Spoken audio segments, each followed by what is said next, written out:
إن الدين عند الله الإسلام.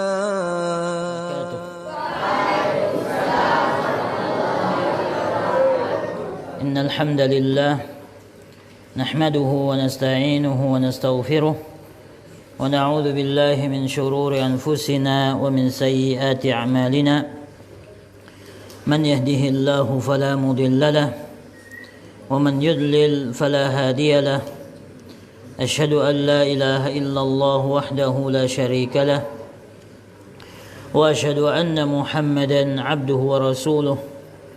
قال الله تعالى: يا أيها الذين آمنوا اتقوا الله حق تقاته ولا تموتن إلا وأنتم مسلمون. يا أيها الناس اتقوا ربكم الذي خلقكم من نفس واحدة وخلق منها زوجها وبث منهما رجالا كثيرا ونساء واتقوا الله الذي تساءلون به والأرحام إن الله كان عليكم رقيبا. يا أيها الذين آمنوا اتقوا الله وقولوا قولا سديدا يصلح لكم أعمالكم ويغفر لكم ذنوبكم ومن يطع الله ورسوله فقد فاز فوزا عظيما. أما بعد فإن أصدق الحديث كتاب الله وخير الهدي هدي محمد صلى الله عليه وسلم وشر الأمور محدثاتها وكل محدثة بدعة وكل بدعة ضلالة وكل ضلالة في النار. Alhamdulillah, kita bersyukur kepada Allah Subhanahu wa taala pada kesempatan kali ini kembali kita hadir di majelis ilmu dalam rangka menambah pengenalan kita kepada Allah Subhanahu wa taala, terutama kajian kitab Al-Aqidah Al-Wasithiyah yang telah kita lewati beberapa kali pertemuan, yaitu kitab yang ditulis oleh Syekhul Islam Ibn Taimiyah rahimahullahu ta'ala yang meninggal pada tahun 728 Hijriyah. Dan pada beberapa pertemuan kita yang lalu kita telah membahas muqaddimah daripada kitab ini, dan pertemuan terakhir yang lalu kita telah menjelaskan sedikit daripada arkanul iman, di mana Syekhul Islam Ibn Taimiyah rahimahullahu ta'ala setelah membawakan muqaddimah kitabnya, beliau mengatakan wa minal imani billah, dan termasuk beriman kepada Allah Subhanahu wa ta'ala, atau termasuk akidah Ahlus Sunnati wal Jamaah adalah al-imanu billahi wa malaikatihi wa kutubihi wa rusulihi wal yaumil akhir wal ba'tsi ba'dal mauti wa bil qadari khairihi wa syarrih. Bahwasanya akidah Ahlus Sunnati wal Jamaah adalah keimanan kepada Allah Subhanahu wa taala, keimanan kepada para malaikatnya, kepada kitab-kitabnya, kepada para rasulnya, kepada hari kebangkitan setelah kematian, dan juga beriman terhadap takdir yang baik dan yang buruk. Ini adalah merupakan rukun iman. Dan kitab Al-Aqidah Al-Wasithiyah adalah merupakan penjelasan rincian daripada keenam rukun iman ini. Dan keenam rukun iman ini adalah merupakan dasar keimanan seorang mukmin kepada Allah Subhanahu wa taala. Sebagaimana dijelaskan dalam hadis Jibril al-masyhur ketika bertanya kepada Rasulullah sallallahu alaihi wasallam, "Akhbirni 'anil iman." Kabarkan kepadaku tentang iman. Maka Rasulullah sallallahu alaihi wasallam mengatakan, "Al-iman, keimanan adalah an tu'mina billah wa malaikatihi wa kutubihi wa rusulihi wal yaumil akhiri wa tu'mina bil qadari khairihi wa syarrihi." Bahwasanya iman adalah engkau beriman kepada Allah Subhanahu wa taala dan kepada kitab-kitabnya dan kepada para malaikatnya, kepada kitab-kitabnya, kepada para utusannya, dan beriman terhadap hari akhir serta beriman terhadap takdir yang baik dan yang buruk. Dan kita pada pelajaran yang lalu telah menjelaskan secara singkat daripada keenam rukun iman ini. Selanjutnya berkata Syekhul Islam Ibn Taimiyah rahimahullahu taala, "Wa minal imani billah al-imanu bima wasafa bihi nafsah wa wasafahu bihi rasuluhu Muhammadun sallallahu alaihi wasallam min ghairi tahrifin wala ta'tilin wala takyifin wala tamthilin."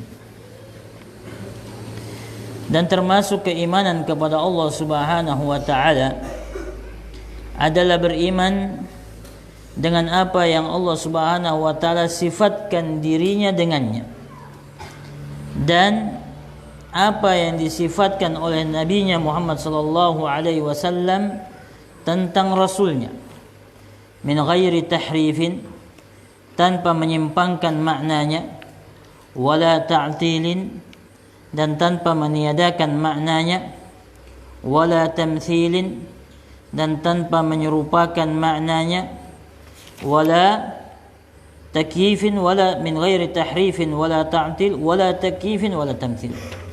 Wala takyif, dan tidak membagaimanakan, menetapkan bagaimananya, dan juga tidak menyerupakan dengan sifat makhluknya. Ini dikatakan oleh Ibn Taimiyah rahimahullah ta'ala, wa minal imani billah, dan termasuk sebagian daripada keimanan kepada Allah Subhanahu wa ta'ala. Artinya bahwasanya keimanan kepada nama-nama dan sifat-sifat Allah Subhanahu wa ta'ala ini adalah sebagian daripada bentuk keimanan kepada Allah Subhanahu wa ta'ala. Karena keimanan kepada Allah Subhanahu wa ta'ala ada yang disebut dengan tauhid ar-rububiyah, tauhid al-uluhiyah, dan tauhid al-asma'i was sifat. Tauhidur rububiyah yaitu menetapkan bahwasanya Allah Subhanahu wa taala satu-satunya pencipta, satu-satunya pengatur alam semesta, satu-satunya yang menghidupkan dan mematikan, satu-satunya yang memberikan rezeki, dan seterusnya dari sifat-sifat rububiyah Allah Subhanahu wa taala. Kemudian juga di antara keimanan kepada Allah Subhanahu wa taala adalah tauhidul uluhiyah, yaitu hanya beribadah kepada Allah Subhanahu wa taala, hanya berdoa kepada Allah Subhanahu wa taala, hanya berharap kepada Allah Subhanahu wa taala, hanya takut kepada Allah Subhanahu wa taala, memohon pertolongan kepada Allah Subhanahu wa taala, dan seterusnya daripada bentuk-bentuk ibadah kepada Allah Subhanahu wa taala. Dan tauhidul uluhiyah ini telah kita bahas secara rinci dalam kitab tauhid yang disusun oleh Syekh Muhammad Ibn Abdul Wahhab rahimahullahu taala. Kemudian di antara bentuk keimanan kepada Allah Subhanahu wa taala adalah al-iman bi asma'illahi wa sifatihi. Beriman kepada nama-nama Allah dan sifat-sifat Allah Subhanahu wa taala. Dan kitab Al-Aqidah Al-Wasithiyah, kitab Al-Aqidah Al-Wasithiyah, pembahasannya banyak berkaitan dengan tauhidul asma wa sifat. Sebagian besar, bagian terbesar dalam kitab Al-Aqidah Al-Wasithiyah adalah pembahasan tentang al-asma wa sifat, yaitu nama-nama dan sifat-sifat Allah Subhanahu wa taala. Inilah pembahasan yang terbanyak yang akan dibahas dalam kitab Al-Aqidah Al-Wasithiyah, di mana kaitan dalam tauhid al-asma wa sifat ini banyak perbedaan antara jamaah dan selain ahlus sunnati wal jamaah dalam penetapan nama-nama dan sifat-sifat Allah Subhanahu wa taala. Oleh karena itu sangatlah penting bagi kita untuk mengetahui bagaimana kita beriman terhadap nama-nama dan sifat-sifat Allah Subhanahu wa taala. Pembahasan tentang tauhidul asma wa sifat adalah ilmu yang mengenalkan kita kepada Allah Subhanahu wa taala. Dan ini adalah ilmu yang terbaik. Ilmu yang terbaik yaitu mengenal Allah Subhanahu wa taala. Ya, syaraful ilmi bi syarafil ma'lum. Keutamaan ilmu dilihat daripada keutamaan apa yang dipelajari.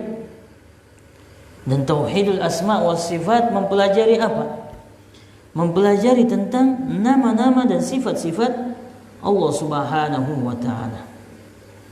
Oleh karena itu, siapa yang mengenal Allah Subhanahu wa taala, maka dia lebih mengenal daripada siapa yang mengenal Allah Subhanahu wa taala. Siapa memiliki ilmu tentang Allah Subhanahu wa taala, maka sesungguhnya dia telah mengumpulkan seluruh ilmu. Dia berada di hakikat ilmu yang sebenarnya, yang sesungguhnya, yang Allah Subhanahu wa taala turunkan kepada umat manusia ini. Dan siapa yang tidak mengenal Allah Subhanahu wa taala, maka dia terhadap yang selainnya tentunya lebih tidak mengetahui lagi. Orang yang bodoh sesungguhnya adalah orang yang tidak mengenal Allah Subhanahu wa taala. Walaupun dia mengenal yang lainnya, walaupun dia mengetahui yang lainnya, paham tentang yang lainnya, tapi dia tidak mengenal Allah Subhanahu wa taala, maka sesungguhnya dia dalam kebodohan yang sangat besar. Dan sesungguhnya dia dalam kesempitan yang sangat sempit. Dan sesungguhnya dia berada dalam keresahan yang begitu meresahkan. Bagaimana tidak dia tidak mengenal, sedangkan dia tidak mengenal daripada penciptanya. Dia tidak mengenal siapa yang menciptakan alam semesta ini. Dia tidak mengenal siapa yang disembahnya. Oleh itu, selain kita bersemangat untuk mempelajari tata cara ibadah, maka kita harus juga mengetahui siapa yang disembah. Bahkan ma'rifatul ma'bud, mengenal siapa yang disembah, aula, lebih dahulu untuk dipelajari daripada ma'rifatul ibadah, daripada mengetahui tentang ibadah. Mengenal siapa yang disembah, yaitu mengenal Allah Subhanahu wa taala, itu lebih didahulukan, lebih penting daripada mengenal bagaimana kita beribadah kepada Allah Subhanahu wa taala. Harus kita mengenal dan mengenal Allah Subhanahu wa taala. Oleh karena itu Allah Subhanahu wa taala mengenalkan kepada manusia tentang dirinya di dalam banyak ayat dan di dalam banyak hadis-hadis Rasulullah sallallahu alaihi wasallam. Begitu banyak ayat-ayat yang menerangkan tentang Allah Subhanahu wa taala. Begitu banyak hadis-hadis Rasulullah sallallahu alaihi wasallam yang menerangkan tentang Allah Subhanahu wa taala.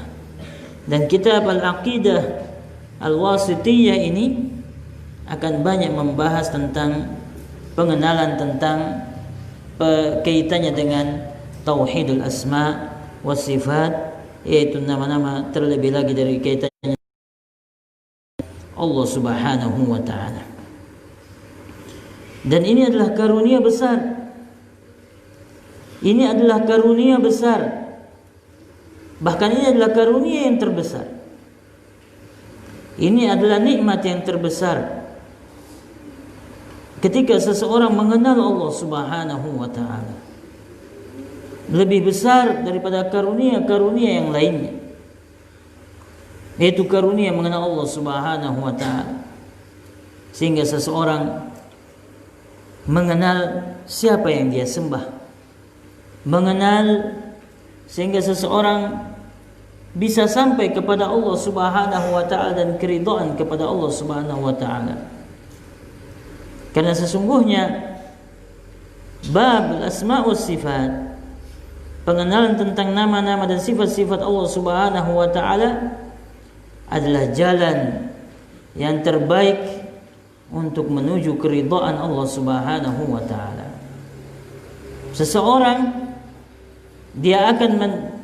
Jika seseorang ingin sampai kepada Allah Subhanahu wa taala, ketahuilah bahwasanya hal tersebut mesti melalui pengenalan terhadap nama-nama dan sifat-sifat Allah Subhanahu wa taala.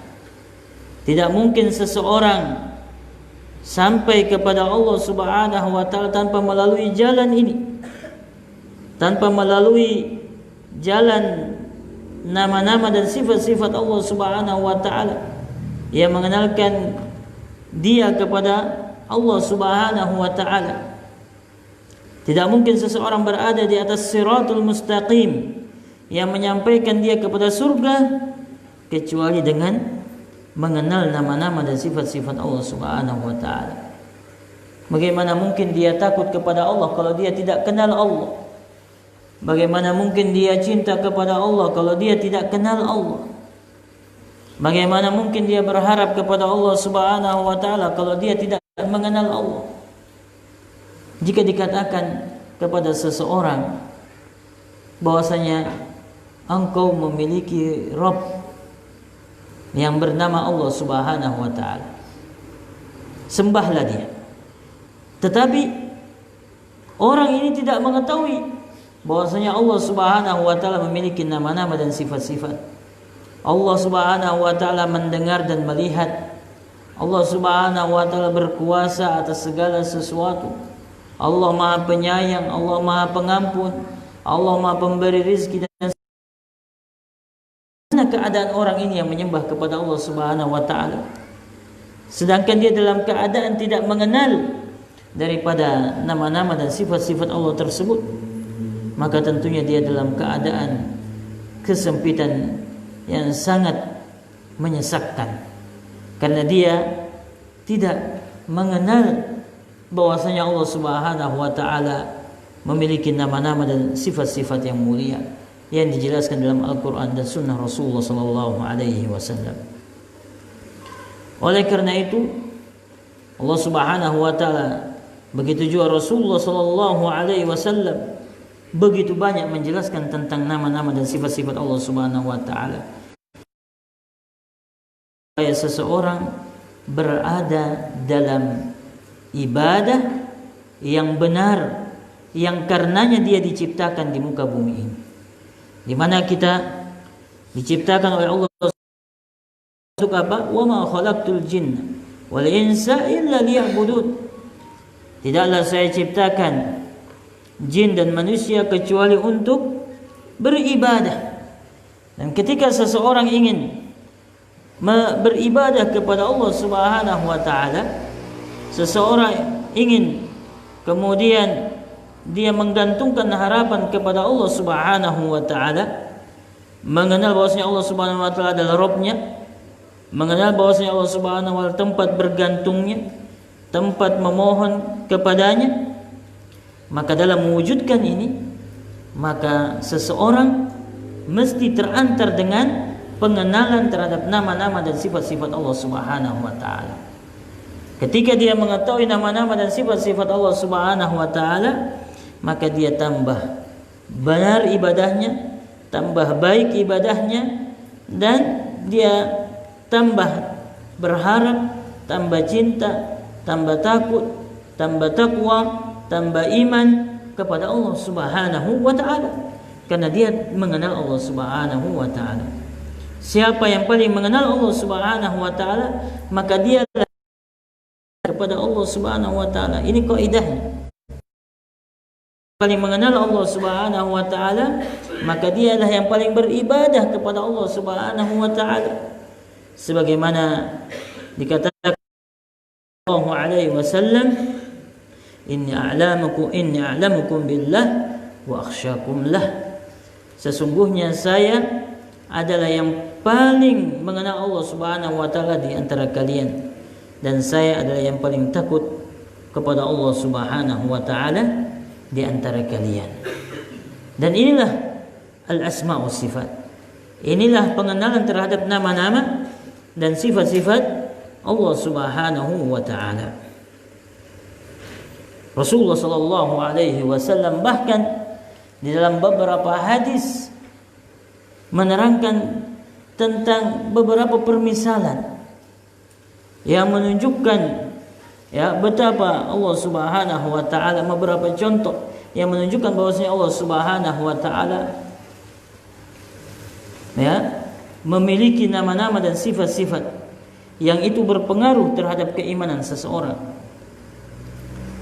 Seperti contohnya ketika Rasulullah sallallahu alaihi wasallam menceritakan tentang seseorang yang berjalan di tengah padang pasir sendirian dengan bekal yang dia bawa dalam perjalanannya, dan kemudian dia singgah di bawah suatu pohon dan beristirahat di bawah pohon tersebut. Lalu kemudian setelah dia terbangun, mendapatkan tunggangannya dan bekal yang ada di atas tunggangannya tersebut hilang. Lalu dia pun mencari kemana-mana, ke kanan dan ke kiri, berkeliling mencari tunggangan dan bekalnya, sehingga lalu dia merasakan kelelahan dan tidak mendapatkan bekalnya. Lalu dia kembali ke bawah pohon tersebut menunggu matinya saja. Sudah putus harapan untuk mendapatkan kembali tunggangannya. Ketika dia lagi berada dalam keadaan demikian dan tertidur, dan kemudian terbangun kembali, tiba-tiba tunggangan dan bekalnya dalam keadaan lengkap kembali berada di sisinya. Yang tadinya dia sudah merasa bahwasanya dia tinggal menunggu kematian saja, sehingga begitu bahagianya dia sampai kemudian dia mengatakan, "Ya Allah, wahai Allah, anta abdi wa ana rabbuk." Akhta'a min syiddatil farah. Sampai-sampai dia mengatakan bahwasanya, ya Allah, engkau adalah hambaku dan saya adalah Tuhan. Salah ucap karena begitu bahagia. Yang ingin dia katakan, ya Allah, engkau adalah Tuhanku dan saya adalah hambamu. Tapi karena dia begitu bahagia sehingga salah mengucapkan. Maka Rasulullah SAW mengatakan, Allahu afrahu bi taubati abdihi min ahadikum birahilati. Ya, sesungguhnya Allah Subhanahu wa taala itu lebih bahagia dengan taubatnya seseorang hambanya daripada orang tadi ketika mendapatkan kembali tunggangan dan bekalnya. Ini menunjukkan bagaimana sampai seperti ini Rasulullah sallallahu alaihi wasallam menjelaskan sifat-sifat Allah Subhanahu wa taala. Ya. Oleh karena itu kaitannya dengan babul asma'i was sifat, Bab tentang nama-nama dan sifat-sifat Allah Subhanahu adalah bab yang sangat penting, bab yang menentukan keselamatan, bab yang menjadikan seseorang berada dan sampai kepada keridhaan Allah Subhanahu wa taala. Dan Ibnu Taimiyah rahimahullahu taala di dalam pengantar kitab Al-Aqidah Al-Wasithiyah ini, ketika mulai membahas tentang rincian-rincian daripada pembahasan akidah Ahlus Sunnati wal Jamaah, memulai dengan kaidah besar ini. Memulai dengan kaidah besar ini. Wa minal imani billah. Hafalkan ini. Ini kaidah besarnya. Ini kaidah besarnya, dan semua kaidah-kaidah dalam asma wa sifat kembali kepada ini. Di mana ada beberapa kaidah kaitannya dengan asma, ada beberapa kaidah kaitannya dengan sifat, dan ada beberapa kaidah kaitannya dengan nama-nama dan sifat-sifat Allah Subhanahu wa taala. Akan tetapi kaidah ini kembali kepada kaidah besar ini, yaitu iman bima bihi nafsahu, beriman dengan Subhanahu wa ta'ala sifatkan dirinya dengannya, wa bima wasafahu bihi rasuluhu sallallahu alaihi wasallam, dan beriman dengan apa yang disifatkan oleh Rasulullah sallallahu alaihi wasallam tentang Allah Subhanahu wa taala di dalam sunnah-sunnah. Inilah kaidahnya. Inilah kaidah besarnya, bahwasanya iman terhadap nama-nama dan sifat-sifat Allah Subhanahu wa taala itu ada tauqifiyah. Apa? Yaitu dibangun di atas Quran dan sunnah. Dibangun di atas wahyu. Tidak mungkin seseorang berada di atas tauhid al-asma wa sifat, tauhid nama-nama dan sifat-sifat Allah Subhanahu wa taala, kecuali dia membangunnya di atas dalil dari Al-Quran dan sunnah Rasulullah sallallahu alaihi wasallam, dan tidak melewati itu. Tidak melewati itu. Ya, tidak berdasarkan akalnya, tidak berdasarkan mimpinya, tidak berdasarkan pemikirannya, ya, tidak berdasarkan penemuannya. Tidak. Kita beriman terhadap nama-nama dan sifat-sifat Allah Subhanahu wa taala berdasarkan Quran dan sunnah.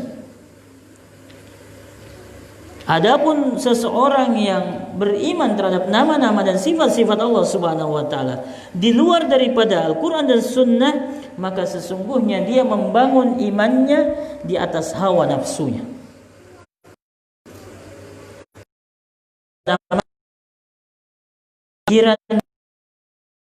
Kesimpulan-kah, penemuan-kah, mimpi-kah, ya, apapun namanya yang mereka sebut, tidak berdasarkan adalah hawa. Allah Subhanahu wa taala berfirman, "Fa in lam yastajibu laka fa'lam annama yattabi'una ahwa'ahum." Ketahuilah, jika mereka itu tidak memenuhi panggilan, ya, apa panggilan Rasulullah SAW? Quran Sunnah. Maka sesungguhnya mereka mengikuti hawa nafsu mereka. Wa ma yantiqu 'anil hawa in huwa illa wahyun yuha. Rasulullah SAW tidak berbicara berdasarkan hawa nafsu, tetapi berdasarkan wahyu yang diwahyukan. Tidak ada kecuali dua ini saja, ikut wahyu atau hawa nafsu. Maka siapa yang tidak ikut wahyu, maka sesungguhnya dia mengikuti hawa nafsu. Wahkum bainahum bima anzalallah wa la tattabi' ahwa'ahum. Berhukumlah dengan apa yang Allah turunkan, ya, dan jangan mengikuti hawa nafsu mereka. Terlebih lagi dalam asma wa sifat, nama-nama dan sifat-sifat Allah Subhanahu wa taala. Sesungguhnya penjelasan di dalam Al-Quran dan Sunnah Rasulullah Sallallahu Alaihi Wasallam tentang nama dan sifat-sifat Allah Subhanahu Wa Taala begitu banyak dan begitu jelas, begitu banyak dan begitu jelas.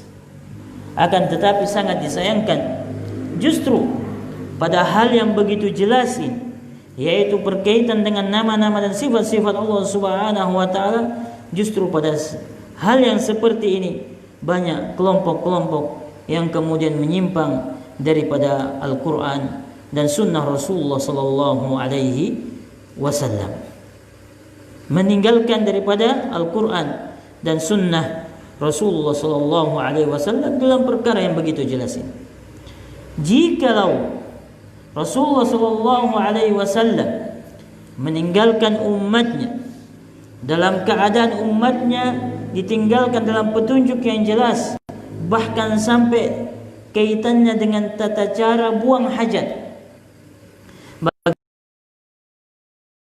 Rasulullah Sallallahu Alaihi Wasallam begitu menjelaskan dengan sejelas-jelasnya, dan petunjuk-petunjuk yang lainnya berkaitan dengan tata cara ibadah. Apakah mungkin kemudian Rasulullah Sallallahu Alaihi Wasallam meninggalkan umatnya dalam keadaan tidak jelas dalam perkara besar ini, perkara tauhid al-asma wa sifat, perkara yang menerangkan tentang nama-nama dan sifat-sifat Allah Subhanahu wa taala? Tidak mungkin. Mesti Rasulullah sallallahu alaihi wasallam meninggalkan umatnya dalam keadaan yang seperti ini, dalam keadaan yang jelas dalam nama-nama dan sifat-sifat Allah Subhanahu wa taala. Jika para sahabat radhiyallahu taala anhum begitu bersemangat bertanya tentang rincian-rincian fikih ibadah, bagaimana mungkin kemudian para sahabat radhiyallahu taala anhum semangat untuk memahami nama-nama dan sifat-sifat Allah Subhanahu wa taala, sedangkan ma'rifatul ma'bud aula wa aham min ma'rifati al-ibadah, sedangkan pengenalan kepada siapa yang disembah, yaitu pengenalan kepada Allah Subhanahu wa taala, itu lebih didahulukan daripada pengenalan bagaimana seseorang beribadah kepada Allah Subhanahu wa taala. Walaupun tentunya bukan berarti kemudian ini kita mengenyampingkan bagaimana beribadah kepada Allah Subhanahu wa taala, tidak, tetapi ini untuk menerangkan tentang kedudukan ya daripada ilmu yang mulia ini, yaitu ilmu pengenalan tentang nama-nama dan sifat-sifat Allah Subhanahu wa taala. Bahwasanya pengenalan seseorang kepada Allah Subhanahu wa taala, nama-nama dan sifat-sifat Allah Subhanahu wa taala tauqifiyah, yaitu al-iman bima wasafa bihi nafsuhu wa bima wasafahu bihi rasuluhu sallallahu alaihi wasallam, yaitu mengimani dengan apa yang diterangkan oleh Allah dan Rasulnya dalam Al-Quran dan dalam sunnah Rasulullah sallallahu alaihi wasallam, dan tidak melewati hal tersebut, tidak melewati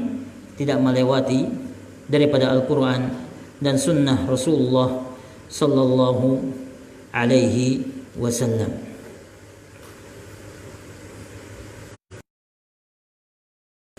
Kaidah besar, dan semua nanti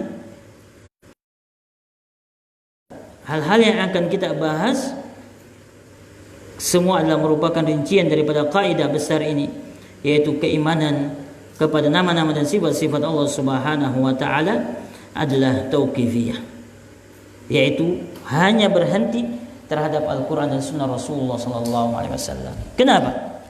Karena keimanan terhadap hal yang gaib, keimanan terhadap hal yang gaib itu diketahui dengan 3 cara.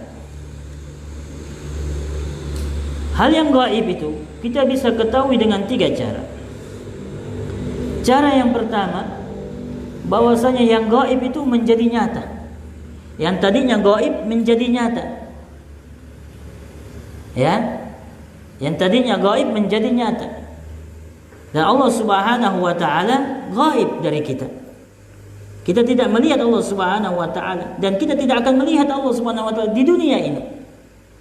Tapi di akhirat, sebagaimana juga akan kita bahas nanti dalam pembahasan khusus tentang melihat Allah Subhanahu wa taala, bahwasanya orang yang masuk ke dalam surga akan melihat Allah Subhanahu wa taala. Kemudian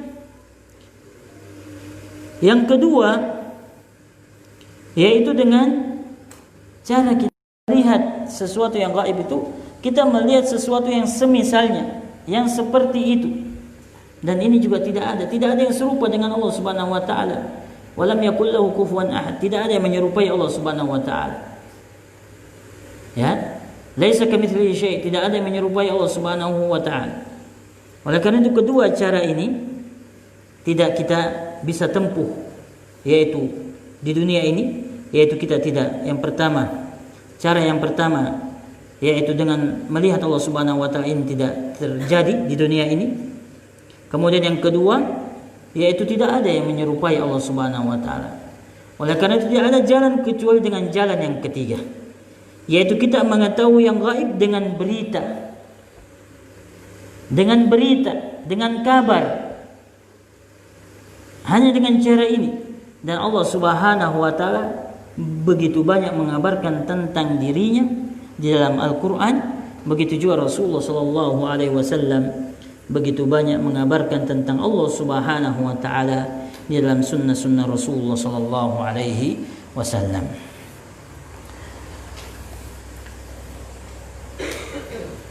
Dalam kesempatan ini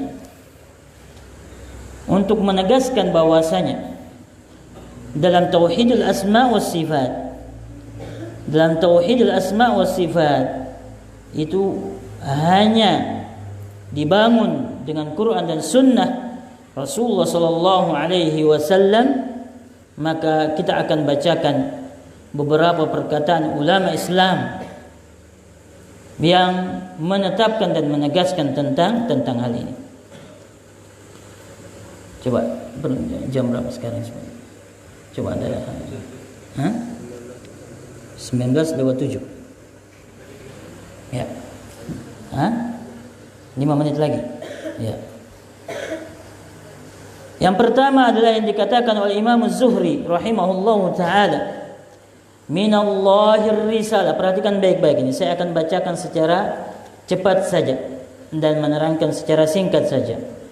Berkata Imam Az-Zuhri rahimahullahu taala, minallahir risalah wa 'ala ar-rasulil balagh wa 'alaina at-taslim.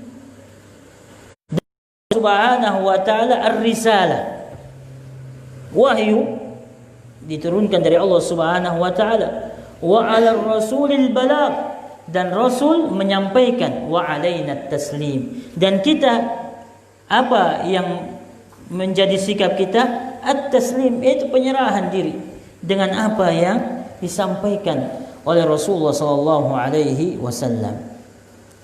Berikutnya, dan termasuk tentunya ayat-ayat dan hadis-hadis yang berkaitan dengan nama-nama dan sifat-sifat Allah Subhanahu wa taala. Kita menerima, tidak boleh menolak. Jika Allah mengatakan demikian sifatnya, kita terima. Jika Rasulullah mengatakan demikian sifatnya Allah, kita terima. Jangan kemudian gunakan akal kita untuk menolak Quran dan sunnah Rasulullah sallallahu alaihi wasallam. Berkata Sufyan bin Uyainah rahimahullah, kullu ma wasafa Allah taala bihi nafsahu fil Quran, semua apa yang Allah Subhanahu wa taala sifatkan dirinya di dalam Al-Qur'an, fa qira'atuhu tafsiruhu, maka membaca daripada sifat-sifat tersebut itulah penafsirannya. Ya, itulah penafsirannya. La kaif, tanpa membagaimanakan, wala mithl, dan tanpa menyerupakan. Nah, ketika para sahabat radhiyallahu taala anhum membaca tentang nama-nama dan sifat-sifat Allah Subhanahu wa taala di dalam Al-Qur'an, apakah para sahabat radhiyallahu taala anhum tidak mengetahui makna-maknanya? Tahu makna-maknanya. Paham dengan makna-maknanya. Ya, maka ketika para sahabat radhiyallahu anhum membaca ayat-ayat sifat, maka mereka ketika membacanya mereka memahaminya tapi tanpa membagaimanakan dan tanpa menyerupakan. Berkata Imam Syafi'i rahimahullahu taala, saya beriman kepada Allah wa bima jaa 'anillah, dan dari apa dan dengan apa yang datang dari Allah, ala muradillah, sesuai dengan maksud Allah Subhanahu wa taala. Apakah maksud Allah Subhanahu wa taala tidak diketahui? Diketahui. Jika ayat-ayat sifat ini tidak diketahui maknanya, maka Al-Quran ini bukan kitab hidayah, bukan kitab yang membawa petunjuk. Bagaimana tidak, sedangkan ayat-ayat menerangkan tentang nama-nama dan sifat-sifat lebih banyak daripada menerangkan tentang surga, tentang hari akhir. Oleh karena itu, jika dikatakan bahwasanya ayat-ayat sifat di dalam Al-Quran tidak diketahui maknanya, maka ini menunjukkan bahwasanya Al-Quran bukanlah buku hidayah, bukanlah kitab hidayah. Akan tetapi Al-Quran ini adalah kitab hidayah, dan hidayah terbesar yang terkandung dalam Al-Quran adalah nama-nama dan sifat-sifat Allah Subhanahu wa taala. Wa amantu bi Rasulillah, berkata Imam Syafi'i rahimahullah, dan saya beriman kepada Rasulullah, wa bima jaa an Rasulillah, dengan apa yang datang dari Rasulullah, ala muradi Rasulillah, sesuai dengan apa yang dimaksudkan oleh Rasulullah sallallahu alaihi wasallam, dan diketahui maknanya. Ya, apa yang dimaksud oleh Rasulullah diketahui maknanya. Berkata Al-Walid Muslim, sa'altul Auza'i, saya bertanya kepada Al-Auza'i wa Sufyan ibn Uyainah wa Malik bin Anas an hadhihi al-ahadith bis-sifat wa ru'yah, tentang hadis-hadis yang berkaitan dengan sifat-sifat dan melihat Allah Subhanahu wa ta'ala. Qalu amirruha kama ja'at bila kaif. Jika engkau mendapatkan ayat-ayat tentang sifat, maka amirruha kama ja'at, lewatkan sebagaimana adanya tanpa membagaimanakan.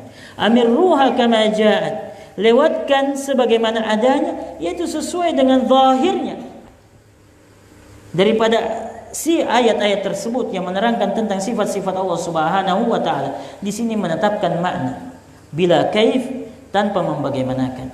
Oleh karena itu, ketika kita menetapkan nama-nama dan sifat-sifat Allah Subhanahu wa taala, adalah menetapkan al-makna la al-kaifiyah. Nuthbitul makna wa la nuthbitul kaifiyah.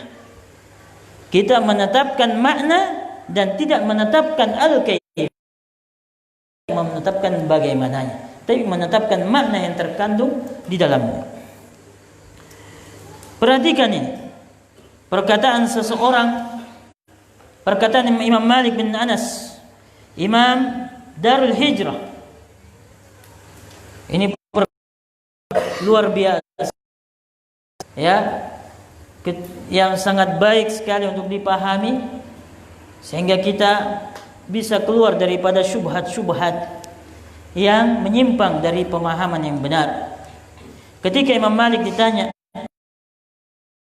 dalam majlisnya, wahai Imam, Ar-Rahmanu 'alal 'arsy istawa, Ar-Rahman di atas 'arsy istawa, kaifa istawa? Bagaimana istawanya Allah Subhanahu wa taala? Bagaimana istiwanya Allah Subhanahu wa taala di atas 'arsy? Berkata Imam Malik rahimahullah, al-istiwa'u ghairu majhul. Bahwasanya al-istiwa makna itu tidaklah sesuatu yang tidak diketahui. Diketahui maknanya. Al-istiwa ma'lum, maknanya diketahui. Wal kaifu ghairu ma'qul, tapi bagaimananya itu tidak bisa ditetapkan dengan akal. Bagaimananya tidak bisa ditetapkan dengan akal. Ya, jangan membagaimanakan, jangan pikirkan bagaimananya, imani saja makna yang terkandung di dalamnya. Wal imanu bihi wajib, beriman dengan ayat ini bahwasanya Allah istawa di atas arsy wajib. Was-su'alu anhu bid'ah, dan bertanya tentang bagaimananya itu bid'ah, karena para sahabat radhiyallahu anhum tidak bertanya bagaimananya. Mereka mengimaninya. Wa ma araka illa dhallan, dan saya tidak melihatmu kecuali orang yang tersesat. Ya. Ini luar biasa. Ya, bahwasanya makna yang terkandung dalam ayat dan sifat diketahui, tapi bagaimananya tidak diketahui. Membagaimanakannya tidak diketahui. Yang wajib bagi makna Allah mengatakan Allah istawa di atas arsy, kita katakan Allah istawa di atas arsy. Allah Subhanahu wa taala tidak mengatakan bagaimana Allah istawa di atas arsy, kita tidak mengatakan bagaimana Allah istawa di atas arsy. Kita berhenti dalam Al-Quran dan hadis dan tidak melewati Quran dan hadis. Berkata ketika Imam Abu Hanifah ditanya tentang sifatun nuzul, bahwasanya di dalam beberapa hadis Rasulullah bahwasanya Allah Subhanahu wa taala turun dalam hadis yang sahih, bahwasanya Allah Subhanahu wa taala turun, ditanya bagaimana turunnya, maka Imam Abu Hanifah mengatakan yanzilu bila kaif. Yanzilu, Rasul mengatakan turun, kita katakan turun bila kaif, tapi tidak membagaimanakan, karena Rasulullah SAW tidak menjelaskan bagaimananya. Berkata Imam Hafidz Na'im bin Hammad al-Khuzai, ini perkataan yang sangat baik sekali, bagus kalau bisa dihafalkan. Man syabbahallaha bi khalqihi faqad kafar. Siapa yang menyerupakan Allah dengan makhluknya maka dia kufur. Wa man ankara ma wasafa bihi nafsuhu faqad kafar. Dan siapa yang mengingkari apa yang Allah Subhanahu wa taala sifatkan dirinya dengannya, dia ingkari, maka ini juga kekufuran. Wa laisa ma wasafa bihi nafsuhu wala rasuluhu tashbiha. Dan tidaklah dalam Allah Subhanahu wa taala tentang dirinya dan apa yang disifatkan oleh Rasulullah SAW tentang Allah Subhanahu wa taala itu mengandung penyerupaan. Ketika Rasulullah sallallahu alaihi wasallam mengatakan umpamanya lallahu afrahu, Subhanahu wa taala begitu besar kebahagiaannya, begitu senangnya. Apakah berarti kita ketika menetapkan bahwasanya Allah memiliki sifatul farh, sifat senang, berarti kita menyerupakan Allah dengan makhluknya? Tidak menyerupakan. Ya, kebahagiaan makhluk berbeda dengan kebahagiaan Allah Subhanahu wa taala. Sedangkan kebahagiaan makhluk dengan makhluk yang lainnya berbeda. Antara bahagianya fulan dengan fulan beda. Bagaimana lagi perbedaan antara kebahagiaan makhluk dengan kebahagiaan Khalik? Yang jelas, yang wajib bagi kita adalah at-taslim min Allahir risalah wa 'ala ar-rasulil balagh wa 'alaina at-taslim. Seperti dikatakan oleh Imam Az-Zuhri rahimahullahu taala. Oleh karena dikatakan oleh sebagian salaf, qadamul Islam la tathbutu illa 'ala qantaratit taslim. Bahwasanya pijakan seseorang dalam Islam itu tidak akan kokoh sampai dia berada di dalam jembatan penyerahan diri kepada Allah Subhanahu wa taala. Ya. Jangan mendahulukan akal di atas al-naql, di atas wahyu. Semua akal kita tunduk kepada wahyu. Inilah daripada penegasan bahwasanya beriman kepada nama-nama dan sifat Allah Subhanahu wa taala adalah terbatas kepada Quran dan Sunnah, daripada Al-Quran dan Sunnah Rasulullah sallallahu alaihi wasallam. Adapun rincian-rincian kaidah kaitannya dengan tauhid al-asma wa sifat, insyaallah kita akan pelajari pada pelajaran-pelajaran kita yang akan datang. Wallahu taala a'lam bissawab. Subhanakallahumma bihamdik, asyhadu an la ilaha illa anta astaghfiruka wa atubu ilaik. Assalamualaikum warahmatullahi wabarakatuh.